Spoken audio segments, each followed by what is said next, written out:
సకల రోగాల్ని సంపూర్ణంగా తెచ్చిపెట్టి ఈ సరికొత్త షిట్ డిష్ ఎలా తయారు చేయాలో చూసేద్దాం రండి. దీనికి కావాల్సిన పెంట పదార్థములు: మొదట గాడిద గోబరు, నక్క నెత్తురు, పెంట పిడకలు ఇవన్నీ సైడ్ లో పెట్టుకోండి. ఇప్పుడు గాడిద గోబరు తీసి గిన్నెలో వేయండి. ఆ తర్వాత పుచ్చిపోయిన పిచ్చి పిచ్చి మసాలాలంతా లెక్క పత్రం లేకుండా వేయండి, మీకు ఇష్టం వచ్చినట్లు వేయండి అనమాట. ఆ తర్వాత పేడ పొలుసు కొంచెం పోయాలి.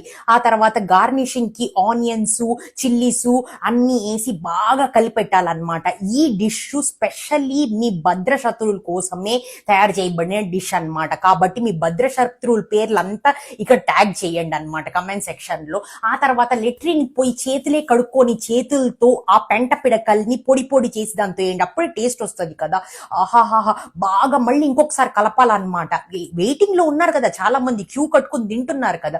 ఇప్పుడు అక్కడ చూడండి, ఇప్పుడు నక్క నెత్తుర్ని దాని మీద పోసి మళ్ళీ దాని మీద గార్నిషింగ్ చేయండి. ఆ నక్క నెత్తుర్ని ఇంకా కూడా పోసుకుంటున్నాడు అనమాట. ఇలాంటి డిష్లు తినే వాళ్ళకి చావు రాకపోతే నన్ను వచ్చి బండ బూతులు తిట్టండి కమెంట్ సెక్షన్ లో. బాయ్.